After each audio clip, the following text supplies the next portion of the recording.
AMMA കണ്ണടച്ച് ഇരുട്ടാക്കരുത്. ഓഫീസിന് മുന്നിൽ തുണിയെടുപ്പിച്ച് PDP പ്രവർത്തകർ പ്രതിഷേധിച്ചു.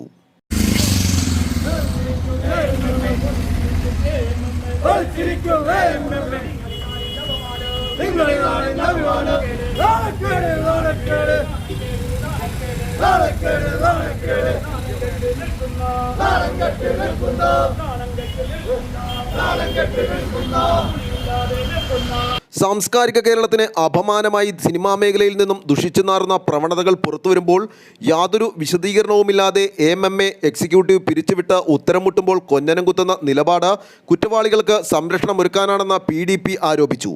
ചലച്ചിത്ര രംഗത്തെ അവതാരങ്ങളൊക്കെ മൗനം പാലിക്കുകയും പ്രമുഖർ ആരോപണ വിധേയരാവുകയും ചെയ്യുമ്പോൾ ഇരകൾക്കൊപ്പം നിൽക്കാനും നിഷ്പക്ഷ അന്വേഷണത്തിന് അവസരമൊരുക്കാനും കുറ്റവാളികളെ നിയമത്തിന് മുന്നിലെത്തിക്കാനും താരസംഘടനയ്ക്ക് ഉത്തരവാദിത്തമുണ്ട്. എന്നാൽ സംഘടനയുടെ ഭരണസമിതി പിരിച്ചുവിട്ട് മൗനം പാലിക്കാനും കുറ്റവാളികൾക്ക് വേണ്ടി ഭരണകൂടത്തിൽ സമ്മർദ്ദം ചെലുത്താനുമാണ് ഇത്തരം കുതന്ത്രങ്ങൾ.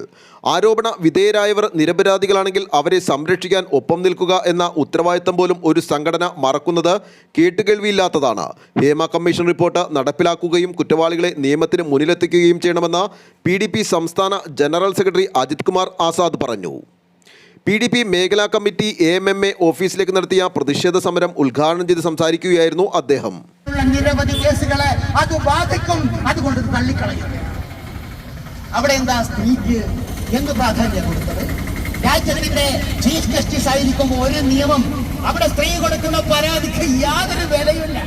ഇവിടെ എറണാകുളത്ത് ഏതെങ്കിലും ഒരു സ്ത്രീയോ ഏതെങ്കിലും ഒരു മനുഷ്യനെതിരെ ഒരു പരാതി കൊടുത്താൽ സെക്കൻഡുകൾക്കുള്ളിൽ പോലീസായി, പട്ടാളമായി, പിടിച്ചുകെട്ടലായി, വാറണ്ടായി, ജയിലിടുകയായി ആ മനുഷ്യനെ ജീവിതത്തിൽ ഒരിക്കലും തല ഉയർത്താനാവാത്ത വണ്ണം അടിച്ച് താഴ്ത്തി ജീവനും മരണത്തിനും കേരളീയ പൊതുസമൂഹത്തിന് മുന്നിൽ നാണം കെട്ടു നിൽക്കുന്ന AMMA ഓഫീസിന് മുന്നിൽ തുണിയെടുപ്പിച്ച് നാണം മറച്ച് PDP പ്രവർത്തകർ പ്രതിഷേധിച്ചു. ദേശാഭിമാനി ജംഗ്ഷനിൽ നിന്ന് ആരംഭിച്ച പ്രകടനം AMMA ഓഫീസിന് മുന്നിൽ പോലീസ് തടഞ്ഞു. സെക്രട്ടേറിയറ്റ് അംഗം TA മുജീബ് റഹ്മാൻ, ജില്ലാ പ്രസിഡന്റ് അഷ്റഫ് വാഴക്കാല, ജമാൽ കുഞ്ഞുണിക്കര, ഷജീർ കുന്നത്തേരി, അബൂബക്കർ പള്ളിക്കവല, നജീബ് എടത്തല, മുഹമ്മദ് അലി, മാഹിൻ കറുകപ്പള്ളി തുടങ്ങിയവർ പ്രതിഷേധ സമരത്തിന് നേതൃത്വം നൽകി. News desk, Ernakulam.